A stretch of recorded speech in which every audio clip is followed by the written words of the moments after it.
Buenas tardes, maestro y compañeros. Yo les voy a hablar sobre la Guerra Cristera de 1926 a 1929. El objetivo es saber cómo la gente luchó contra el gobierno de Elías Calles por el libre culto y sus creencias. Mi exposición es sobre la unidad 2, reconstrucción nacional e institucionalización de la Revolución Mexicana, de 1920 a 1940. Aquí tenemos la línea del tiempo, que en 1920 fue el Plan de Agua Prieta. El 3 de octubre de 1921 se crea la CEP. En 1932 renuncia Pascual Ortiz Rubio a la presidencia. En 1933, en la convención del PNR en Aguascalientes se acordó la candidatura para el próximo presidente, quedando Lázaro Cárdenas. En 1935, crisis de junio, en donde aparecieron publicadas las declaraciones de Calles al ser el entrevistado por un reportero, en las que el expresidente hacía un llamado al gobierno para que reprimiera al movimiento obrero, atacaba a las cardenistas, acusándolos de tratar de controlar al Congreso.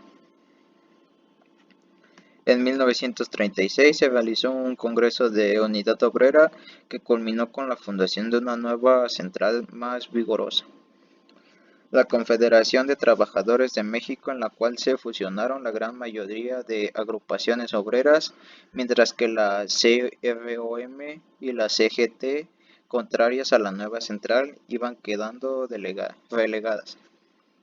Y en 1937, lo de la nacionalización de las vías del tren.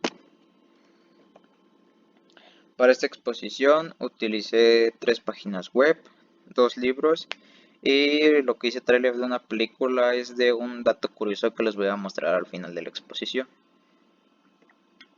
Introducción. La guerra cristera tiñó de rojo el suelo mexicano durante 3 largos años.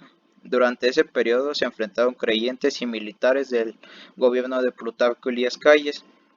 Elías Calles había impuesto leyes que limitaban a la libertad del culto y con ello la libertad de expresión.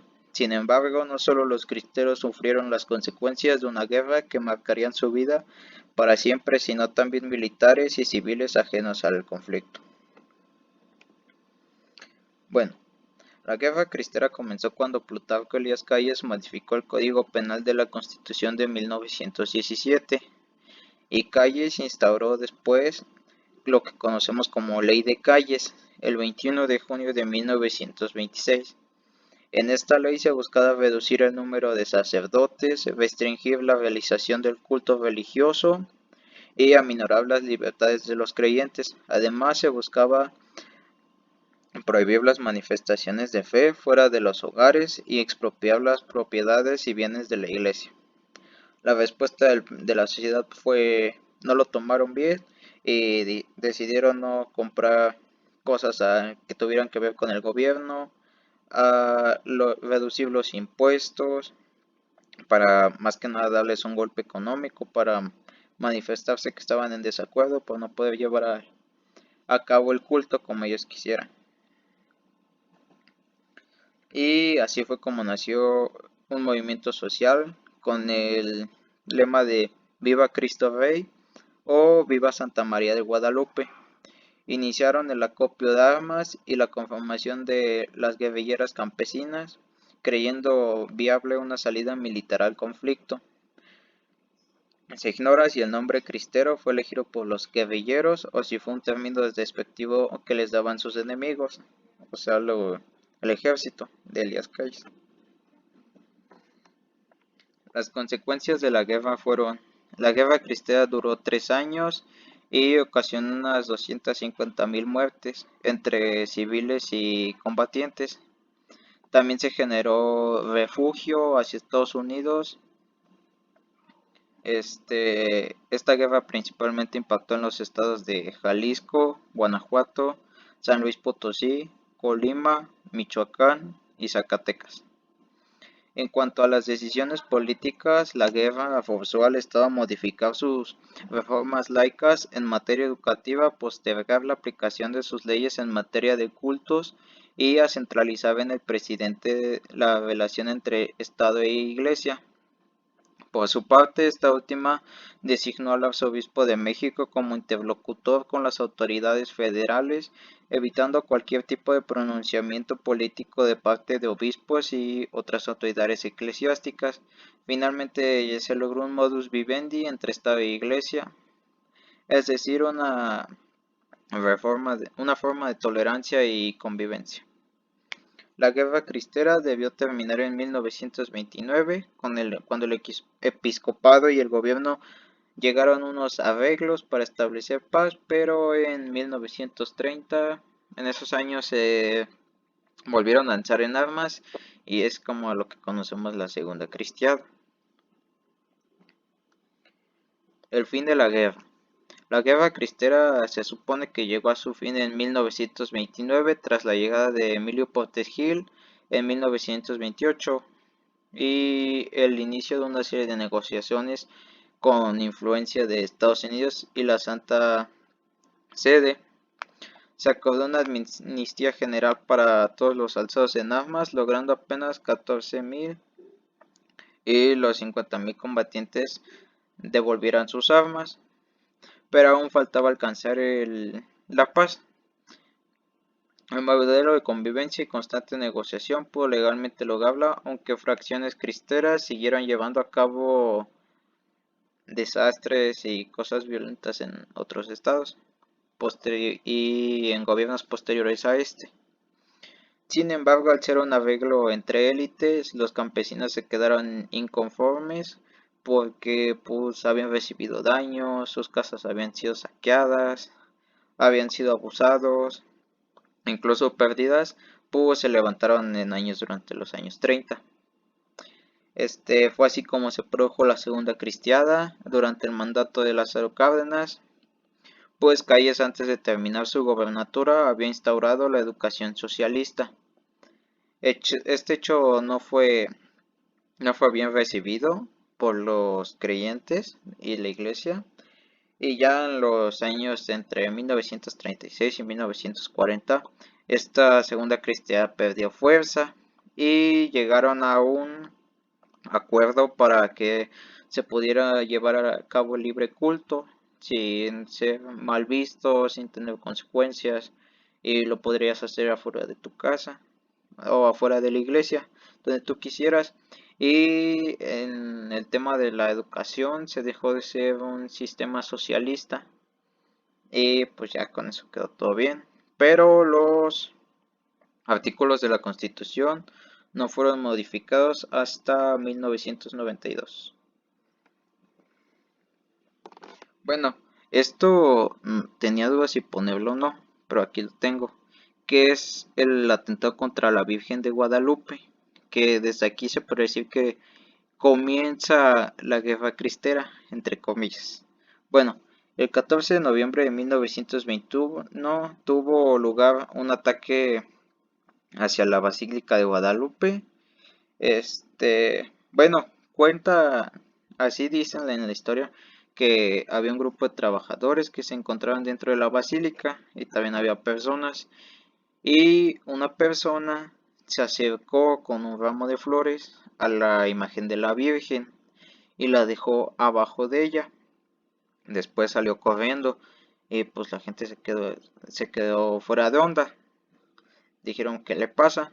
Y en eso es cuando estalla la bomba.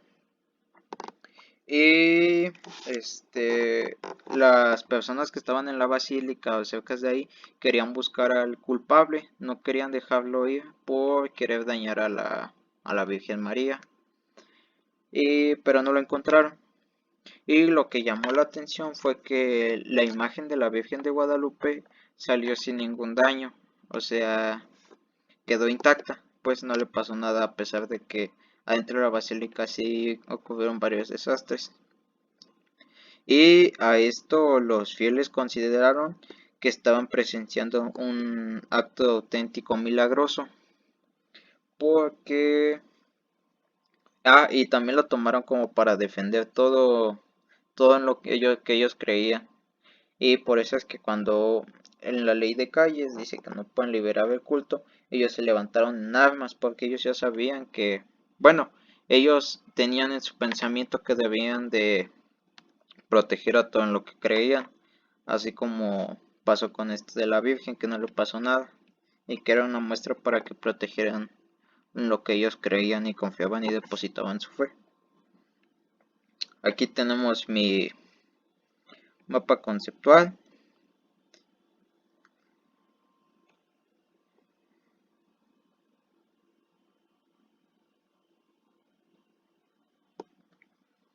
Y aquí tenemos mi diagrama V.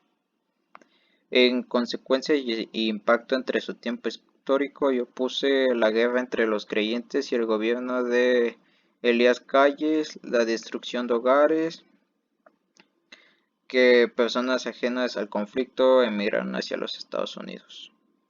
¿Cuál es la trascendencia, legado, impacto, relevancia actual? Pues sería como lucharon los creyentes contra el gobierno por el libre culto y sus creencias.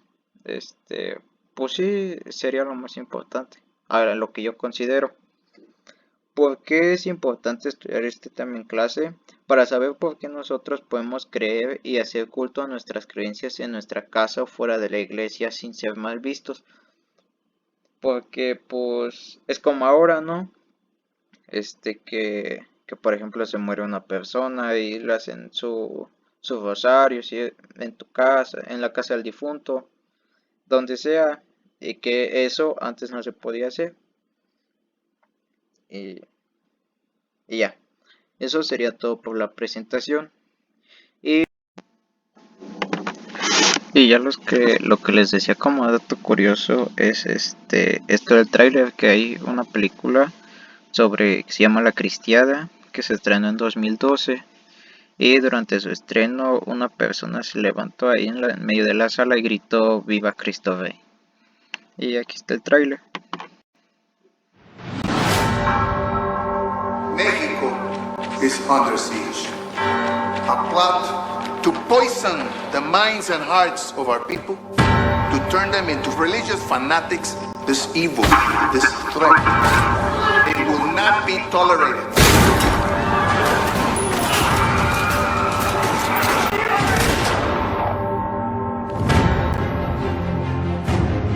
You're an army fighting for God and for the church. We will fight with honor and dignity.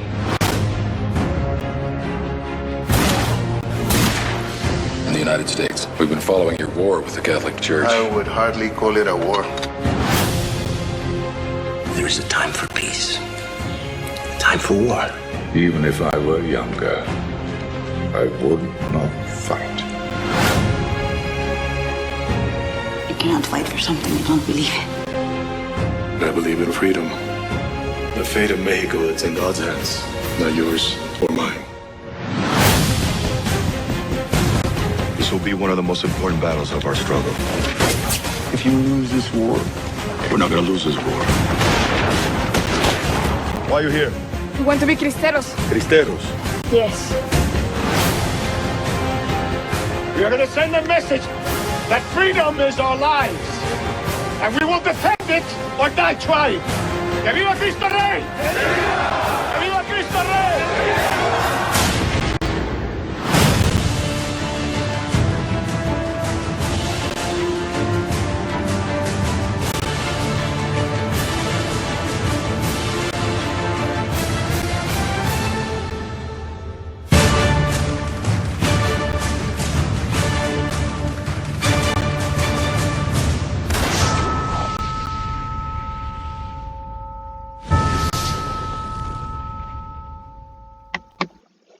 Y bueno, ahora sí sería todo de la exposición y gracias por su atención.